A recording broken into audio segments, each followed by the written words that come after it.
haven't done one of these in a while. We'd like to award a star to a very special employee, someone you may not see very often, and I want to get it right, so I'd like to call up to the front Renija Doggett Barnes, who just goes by Nye. Nye, come on up.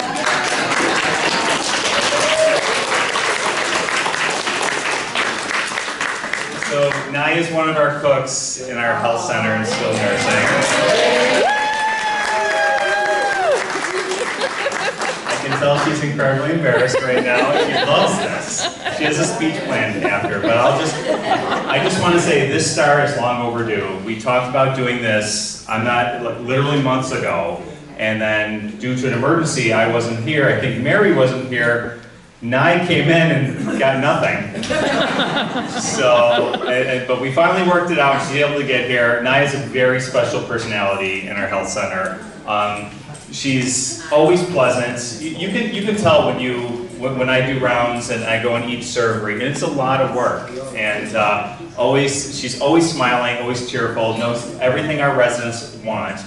But at the same time, we've all talked about we wish we had more staff, more cooks. Well, Nye picks up quite a few shifts, and she sticks around when we desperately need somebody. And it's just she's very quickly become that person we can depend on a daily basis. So, Lisa, is there anything you want to add?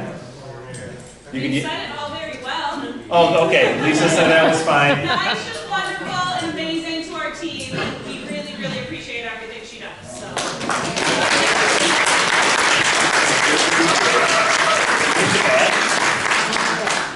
So we're gonna super official.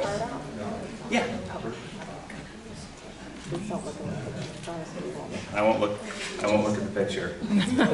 Oh my gosh. Sorry. It's a great picture.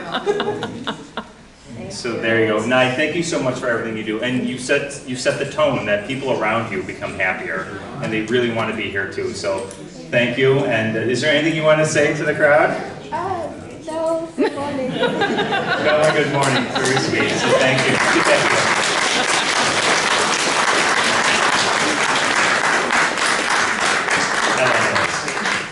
I was going to do MVP today, but our MVP is in Tennessee, so we're all going down on a field trip after this. We're going to go give our MVP her award. So with that, I'm finally done talking, and I'm going to hand the microphone over and at the same time welcome our brand new Director of Resident Services, Allison.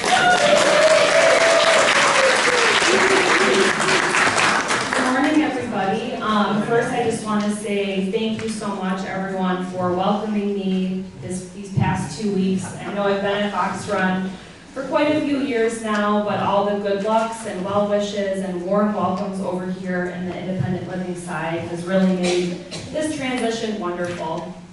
I did just have one announcement already in this new role was a concern that was reported to me regarding medication delivery.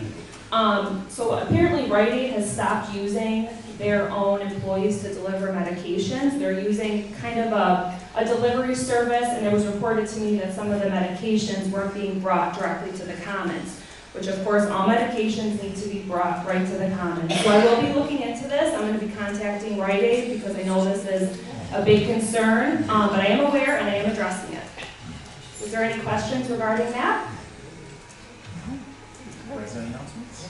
Any resident announcements? Oh, yes, I am. Yeah. Oh, I'll come back over to you, Beth.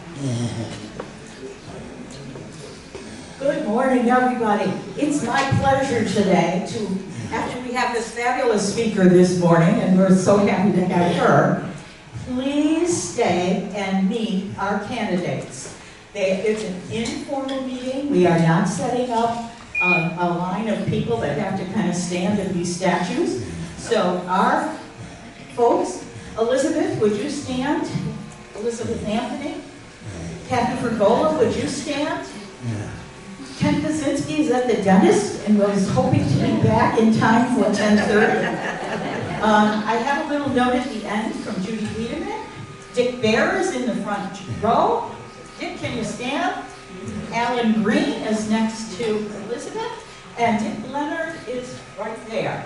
Those are fabulous, and I mean fabulous, 7 candidates. Are the candidates gonna We're have going to have talk the afterwards. opportunity to talk to everybody?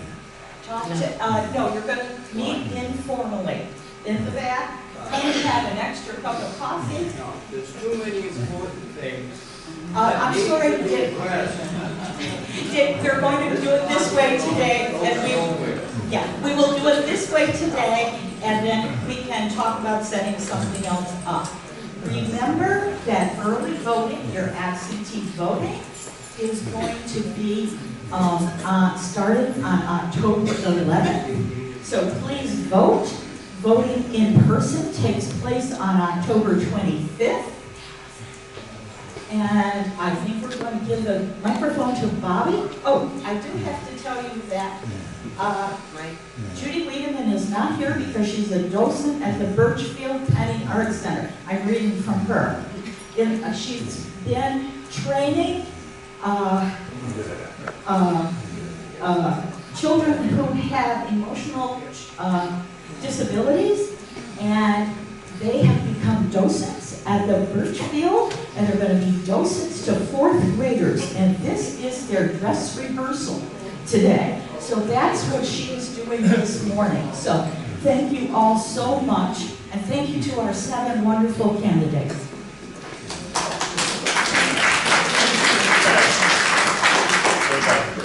Okay. I'll come back to you. Okay.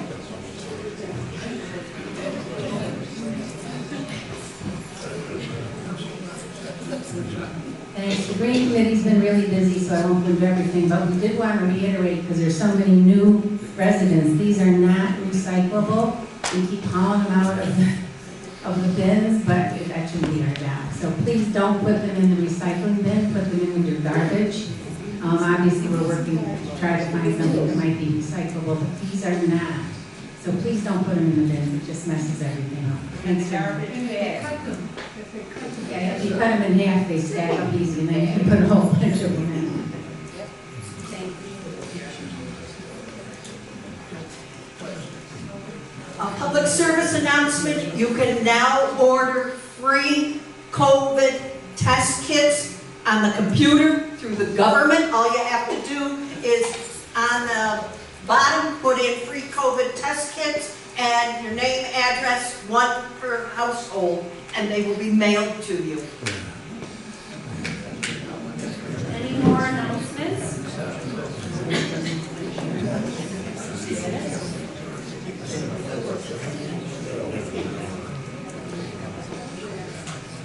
Allison, I have a question for you. Okay, is that where we left off?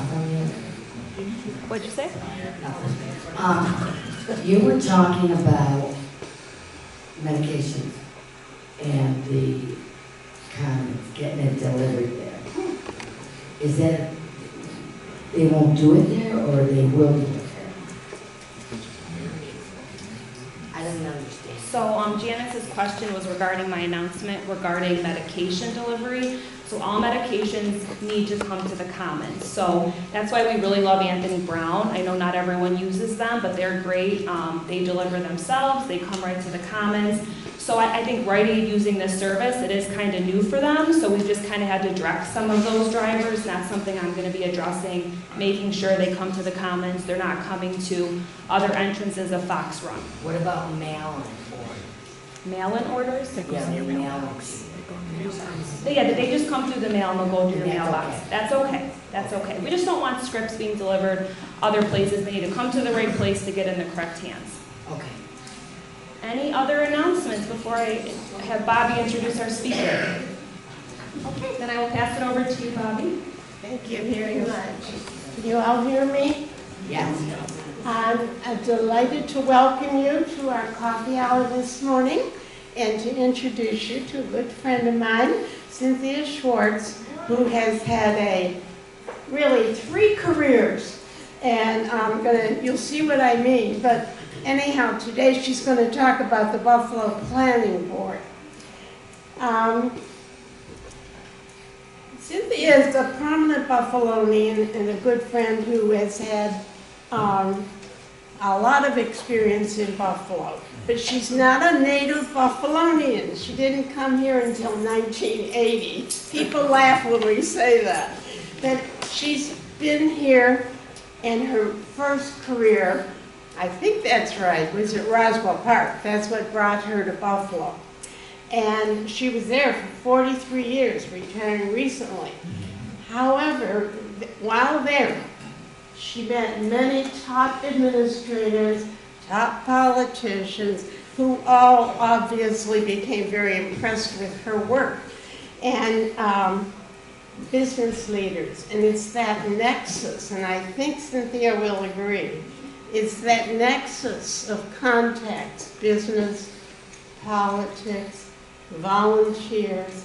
Getting it all together is what leads to leadership, and that's what she's done. In addition to her career, first career, she became very involved in volunteer activity in Buffalo.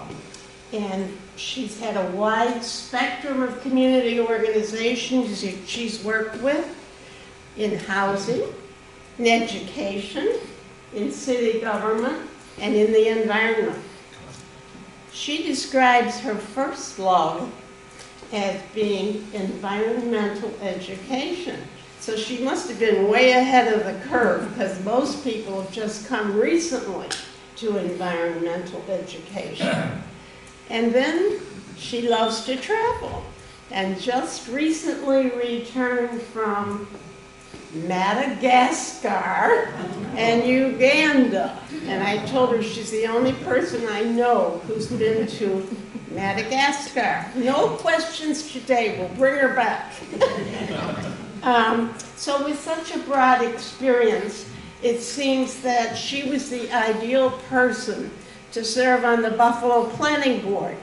Many of you may be unaware of the Buffalo Planning Board, but if you're good readers of the Buffalo newspaper, you always read about some big project that got stopped in its tracks because the Buffalo Planning Board turned it down. So Cynthia is going to tell us today what she does and how she does it. She's the vice chair, and she's been there a long time. Please welcome Cynthia Schwartz.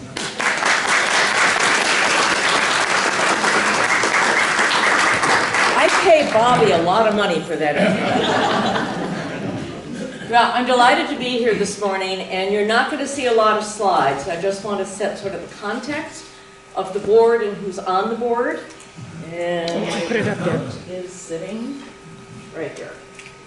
So we are 7 people, all of whom are volunteers.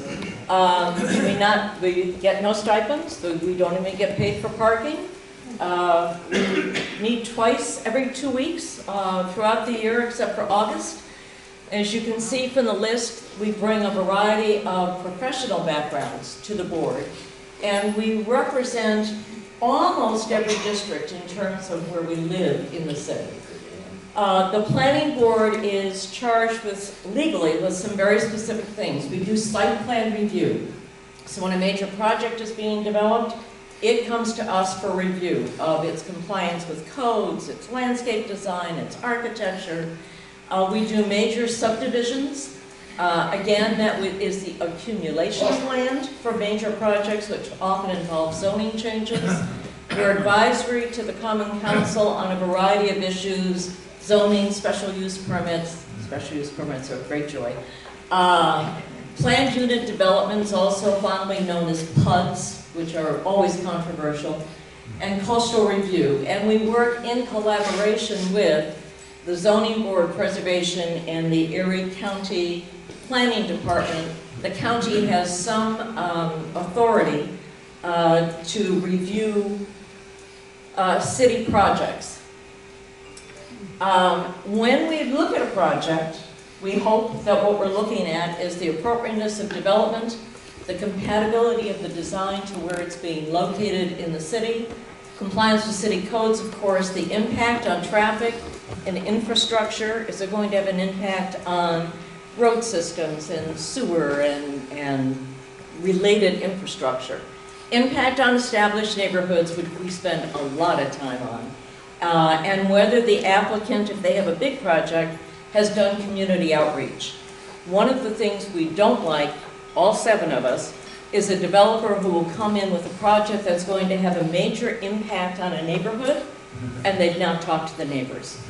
We will put them in abeyance until they have community meetings so that they've gotten some input from the people who are going to be directly impacted by a new large development. And I wanted to choose one that sort of embodies everything that the board gets involved in. And all of you are familiar, of course, with the old Children's Hospital location on Bryant Street in the city. This project, I got involved with it as an advisory committee member in 2012. So I'm on my 11th year in watching this project trying to move forward. And it is making progress. It has been extraordinarily complicated. And I'm going to show you a really bad slide because I still haven't figured out how to download Google Maps to slides. But I wanted to give you some sense of the size of this project. So on the right-hand side, you've got Delaware Avenue running top to bottom. On the left-hand side, you have Elmwood Avenue.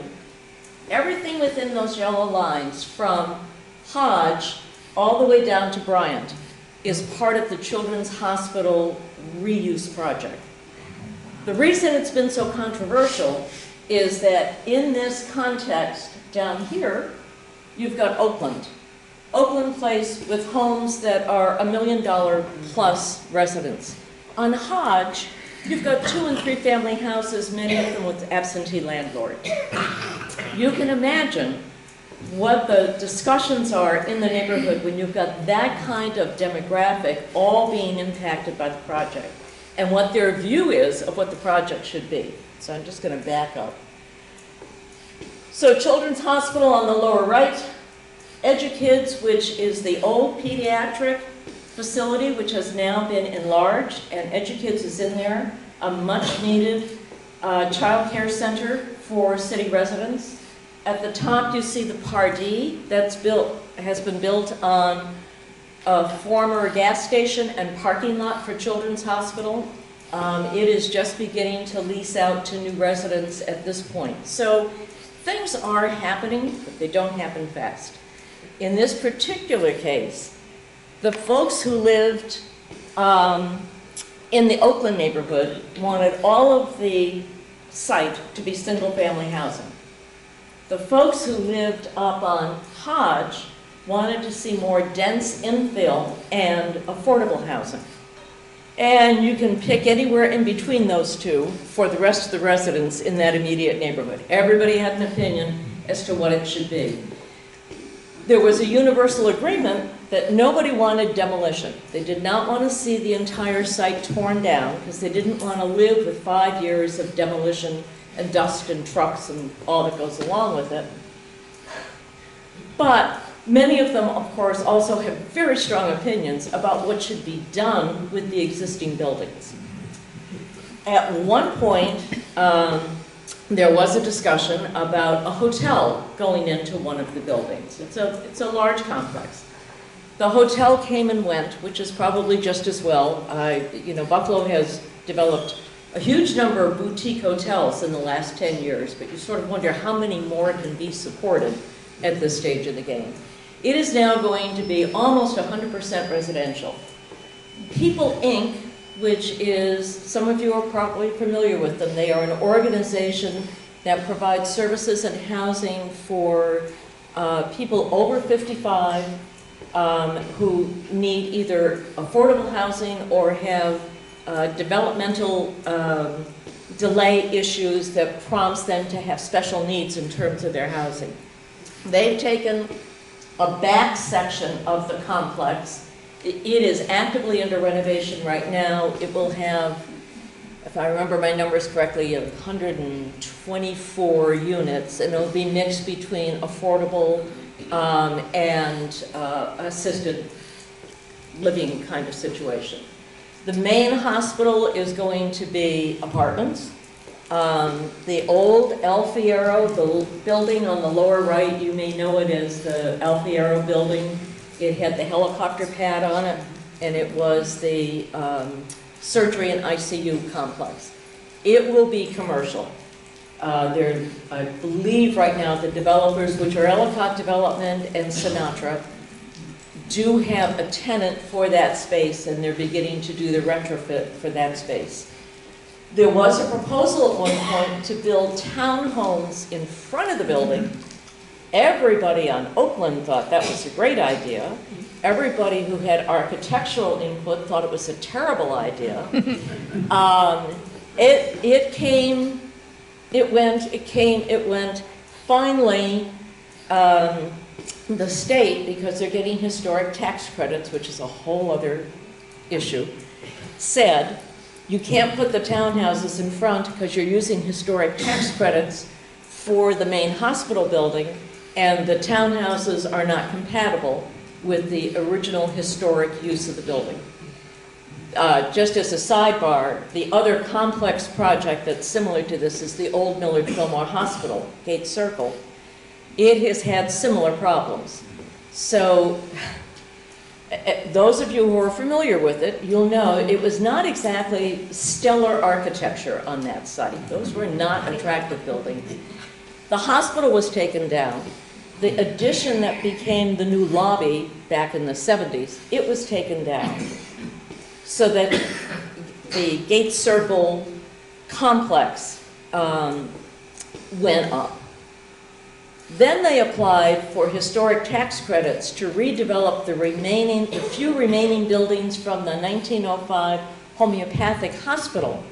That was the beginning of what we all know as Millard Fillmore. And in the wisdom of the State Office of Historic Preservation and the National Park Service, you couldn't get historic tax credits for those buildings because you had torn down the ugly, awful architecture that had come in over the years, and therefore it was no longer in context of the history of the development of medicine in Buffalo. Those of us who were on that advisory committee as well were just stunned. Here you've got these fabulous buildings from the turn of the century with their tile roofs and their Spanish motif, and you can't get historic tax credits for it because you tore down the ugly building that was built in 1960. I segue. There's similar problems with this site as well. So as the developers have moved through, you had huge asbestos abatement. It's taken them years to get the asbestos out of these buildings. You had some environmental issues because some of the sites had once been gas stations or had been other kind of potentially hazardous use by the hospital, so the ground needed to be remediated. Then you had to go through all the neighborhood complaints. I want it to be white, I want it to be brown, I want it to be red. It should be this tall, it should be this tall. It should look like 1908, no, it should look like, 2038. That is the problem of the problem. That's the challenge of the community input. Everybody has an opinion. Obviously, you can't drive planning decisions by 2 or 3 squeaky wheels. So some of our meetings can go extraordinarily long. We average maybe 2 hours. But if we have a controversial project like this and everybody has an opinion on what should happen next, we can be in session for 4 or 5 hours. Because we feel it's important that if you've taken the time to come down to City Hall, or if you've taken the time to get on Zoom and you want to be heard, you need to be heard. Even if the 14th speaker is going to say exactly the same thing that numbers 2, 4, and 7 say. Everybody needs to be heard. That is one of the huge challenges in something as complex as the city, which is going through such an evolution. Neighborhoods that people have given up on have had huge reinvestment. They've turned around. The core of the city used to be, for healthy neighborhoods, used to be the Delaware District, what everybody calls Elmwood Village, and sort of the Central Park, North Buffalo. But there were the donut hole. Now, around them, there is all sorts of development taking place, and most of it is residential. What we're seeing is a lot of young families and a lot of young professionals coming into the city right now. And that leads to, of course, the desire for more dense development. Everybody asks who's filling up these apartments. They fill as fast as they open. And I cannot tell you where people are coming from, but I will tell you that at one point, some years ago, when we worked on the regional center plan, we thought maybe 150 new units a year of residential would be a target for the city. We now do that every couple of months. It is just stunning how quickly those large residential projects are filling up. And it is nice to see that they're filling up primarily with people under the age of 40. It has been reinvigorating for many of the neighborhoods in the city. I mean, I look around here and we are all people of a certain age. And there was a time that if you went to anything downtown or in the neighborhoods, it looked like this room. And that is no longer the case. And it's such a healthy change for the city. And it's good for the region as well, of course. How many residents in the city of Buffalo? We're now at about 280,000. So the number has gone up a bit. Can you repeat the question? Oh, I'm sorry. The question was, what is the population of Buffalo right now? The city at its peak was 550,000, and that was in the mid-60s. So the infrastructure is there for that size of a population. Now, part of that, of course, we need to remember, and all of us remember these days, when families were 4, 5, 6 kids. So some of that population was the fact that family units were so much larger. It doesn't mean that there are that fewer units occupied in the city, because so many of them are single families, young professionals, people who move back into the city from the suburbs because they want to go to Kleinhans and the Albright and enjoy what's in the city and have easy access. And the number continues to climb. The projection is within the next 10 years it'll get over 300,000 again. Yeah. So in terms of the planning board, I know one of the questions that Bobby had asked at one point was, what do we do in terms of coordinating with the preservation board? And it's a really interesting relationship. We are 2 separate boards with 2 separate charges. Legally, 2 separate charges. The preservation board has authority over, a basket of things that you must get their approval on to be able to move forward. And then there's a series of things where they are advisory. And I will say most of the time what the preservation board advises or suggests needs to be done with the project, the planning board agrees with, but not always. And it gets to be an interesting discussion with our colleagues as to whether adding some additional expense or denying a request for an expansion of a building, for instance, is something that needs to be done because of historic preservation issues, or do you allow it because people do have property rights. They do have the right to develop their land within the codification of what's allowed. And we do get into some tussle sometimes, and we do disagree, and Common Council will get 2 sets of recommendations. No from preservation and yes from planning. And then it's their head, not ours. Yes? The asylum seekers, is that in your planning? No, the asylum seekers, if there were, and there are many organizations in the city who are taking in asylum seekers right now and have been for years, working with people who are new immigrants or seeking access to Canada. That Jericho Road is one of the organizations that initially was helping people who had made it to the U.S. and were applying for entrance to Canada and were not able to get across the border. So they were providing them with temporary housing. Temporary housing comes under a city code in terms of multiple housing and service organizations. If they have been allowed to have a domiciliary for the clients that they serve, we have no role in saying who those clients can or cannot be.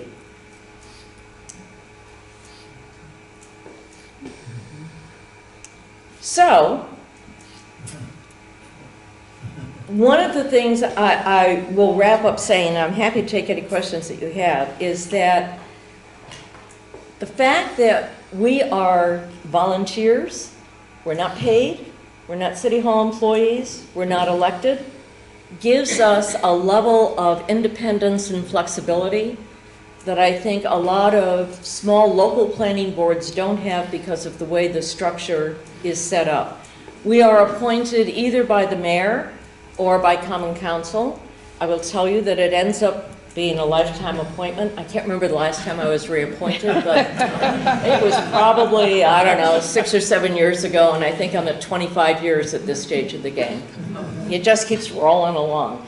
But it is really wonderful that we can be independent. We have no obligation to anyone. The board is very good. If they have a conflict of interest for some reason, even in a very minor way, they will recuse themselves from voting on a project. I think we have set a pretty high standard for performance of a community board. And I think to the large extent, most people, except the disgruntled, would agree that we're reasonably fair and impartial, and we're always looking to what is going to be best for the immediate neighborhood of whatever the project is. It can be industrial, it can be commercial, it can be neighborhood commercial, it can be new residential, but we care about whether that new piece in that puzzle fits and is going to be complementary and is going to benefit the vast majority of people. And on that, rather than blathering on, I'm happy to take questions. Do I get do you want me to get a mic? Yeah. Oh, here.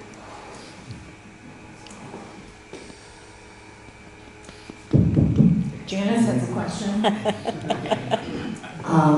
I see Douglas Jamal on TV all the time, buying this and buying that, and I can probably bet that he's in front of the Preservation Board and the Planning Board a lot, because a lot of his buildings look architectural.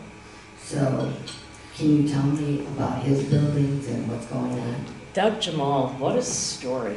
I must admit, when he first came into town, I was dubious. I mean, we've had other people come in with, you know, high-flying ideas, and they come with an architect in hand, and you sort of wonder if they're the real deal, and they usually are not. Doug is the real deal. He owns, he's got to have close to $1 billion worth of property and projects going on in the city at this stage of the game. He is absolutely amazing. He loves historic preservation. He's very sensitive to the buildings that he purchases in terms of their reuse. He's quietly generous. I don't know how many of you have seen Jamal in action, but he is a very down-to-earth, very no-nonsense guy. When he has been honored someplace in town, he dresses up by wearing a black turtleneck, and he might wear a beret. And that's his idea of getting dressed for a formal occasion. He's out of Washington, D.C. He has huge projects down there as well.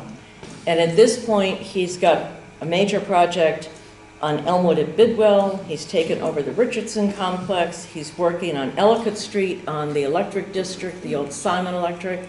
He owns, of course, Seneca One, which everybody said would never be reused. When the bank left and things imploded, everybody assumed they would just tear down the building and start all over again. And the building is fully occupied, and it is the most exciting place to be. He has redone the old banking floor into a bar with a pool table, so all the workers in the building, of course, immediately come down after work. They're at the bar. The bar is the bar that was from the set of The Sopranos. This is just Jamal. He's just, you can say I smile. everything he touches seemingly turns to gold, and you know, you just keep hoping it's going to continue that way. But he's also been the impetus for a number of local developers to up their game. And much as I love what he does directly, I'm even happier about the fact that some of our major local developers now see they've got real competition in town, and it meant that they're coming to us with much better projects, much better thought out, and for the most part, better architecture. Now, a lot of what he does, of course, is he buys and reuses buildings, so we don't see him as much as you might think, because he's not building from new, and he's not making major exterior changes. So if all of his work is interior, we're not going to see him at the planning board. It's when he has an impact either on the exterior of a building or on the land related around for parking and access. And the next big thing will be his reuse of the Mohawk ramp. I mean, he has single-handedly, in the last 6 or 8 years, changed the face of downtown. There's just no two ways about it.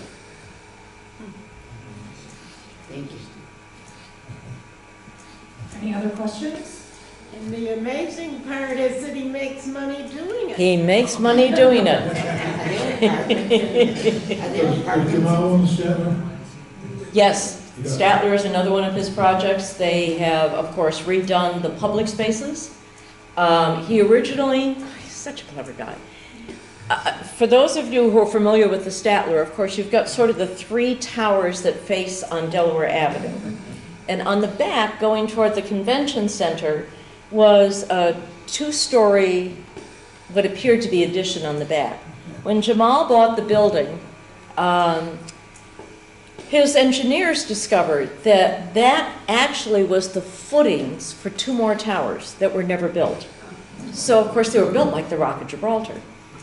And he took a look at it and said, I can go into the basement, I can use those 2 levels of that extension off the back of the building and the top, and I can do structured parking to service everybody who's going to be in the Statler. So his original plan was to go in, do structured parking for 700 plus cars, so that both residential and commercial would have their own parking access and not have to fight for parking downtown. He has since changed the plan because, of course, life post-COVID, things have changed. And he is doing parking, but he's not going to do all 3 levels. But nobody else had looked at that building and realized that there was a potential for that kind of adaptive reuse of what appeared to just be a 2-story structure on the back side of the building. He's got a really great team. He has people who know their stuff and are very creative thinkers. How was the green code worked out? My prediction is it's going to be headed for some revisions within the next couple of years. The green code, for the most part, has been a good change. One of the things that has happened is, I refer to it as Moses with his tablets. You know, there are people who say, that's not compliant with the green code, you can't do it. The reason that you have zoning and the reason that you have the ability to do variances is that any code in any city or town is good for, I don't know, 85, 90% of the projects. Something's going to come along that you need to be a little bit flexible if you want the project to happen. So we get into this discussion, for instance, in the Elmwood Village, where I live, and I do love most of my neighbors, but not all of them. You know, you get into this discussion of the fact that it should not be more than 3 stories. Well, there's 2 ways to look at that. 3 stories could mean that that you can't be more than 40 feet tall. Or 3 stories can mean I can build 3 stories, and each story is 15 feet height of floor to ceiling. And suddenly I'm out of compliance with height, but I'm in compliance with number of stories. I have been pleading with folks to stop this foolishness and just say, here's the maximum height. I don't care how you do it. You know, if you want to do 8-foot ceilings and everybody has to bend over to walk into your building, so be it. And if you want to do 15-foot ceilings, you should be able to do that as well. But here's your maximum height. If you want to go beyond that, you have to go for a variance. We have gone into battles over the difference of 4 feet. So, right? Thank you. My response as well. So you've got a 3-story building that is 40 feet, and you have a 4-story building that's 44 feet, and people want to deny it. None of you walking down the street looking at a building will know that it's 4 feet taller than the building next door. So there are some things of that nature that I think now that we've bumped into them on a relatively frequent basis, there will be time to go back and make some modifications. But for the most part, it has worked really well. And again, community driven. It was an agonizing process. It was 3 or 4 years, but that was a community driven process to develop the new code. Hang on just a second. Dr. Dooley, I'm closer to you. As you can see, I'm interested in sound, and are you the people that, you have some restaurant ones that late night jazz has to go through you, or pickleball court next door? That's one thing. The other thing is, my son worked in New York City for a company, and people were there who built, well, they actually remodeled housing for many people for one very wealthy person, and were able to purchase space to protect views and that kind of thing. If you do that, it's curious. The code does, I'll do noise first. We set limits on restaurants who have outdoor patios. Not much we can do about the inside. That goes through another review process. But if you are a restaurant and you have an outdoor patio, we always insist that there's no outdoor music, that the patio closes no later than midnight, et cetera, et cetera. Whether it's enforced is an entirely different issue. Once it leaves us and we've said, here's the parameters, does permits enforce it? Do the police enforce it? Does it take a neighborhood block club to keep pushing on somebody? And the answer to that is usually yes.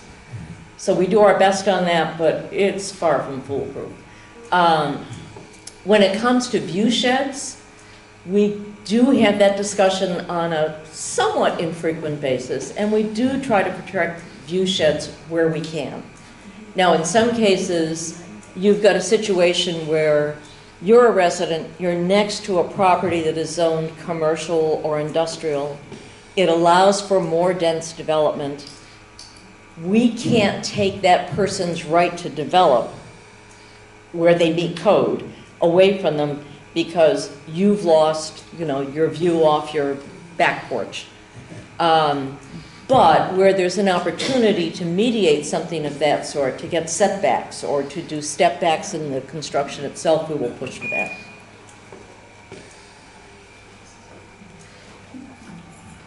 Cynthia, there seems to be an awful lot of breweries that are opening. Do you think there's enough activity to support them? This is one of those what the market will bear routine, and several of the breweries have already closed down or consolidated operations. I don't know how on a planning basis you can tell people they can't participate in the curve as the curve is moving. So the microbreweries became a huge thing. There are, I have no idea how many there are in town at this stage of the game. Several of them have closed. Several of them have closed their restaurant retail operation and are just doing the beer at this stage of the game. But this is true of anything. Nobody sells buggy whips anymore. I mean, life goes on. What people are interested in changes.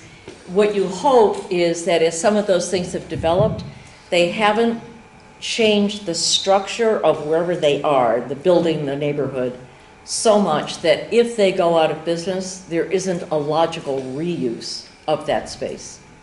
Okay, this is going to be our last question for the day, and it's Barb Oland. I was wondering, are you getting lots of proposals for the first ward, the old first ward, and the waterfront down there still?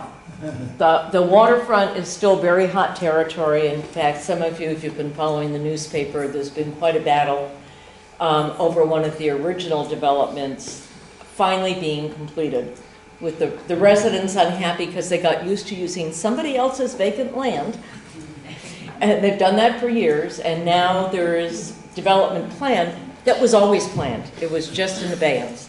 So the waterfront is still very active, and there is very little land left for it at this stage of the game. The old First Ward has gotten some really interesting new investment, especially as things have popped over the Buffalo River. And I think that that, again, is just going to build. It's spotty right now, but it's some really interesting development that is lifting up the neighborhoods. So I have hope that we're going to see more down there because it's more affordable housing than some of the other areas. And we're going to have one more question.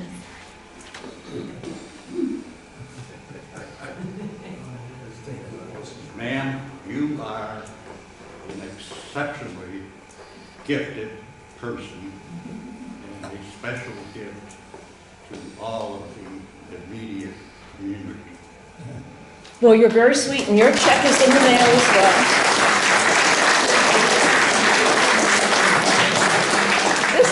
This is easy to do because I love the city, I love the projects, I get to work with some great people, so it's not an effort at all. I enjoy it. Someday they're going to kick me off, and I'm going to be very unhappy. But thank you all very much. This has been fun.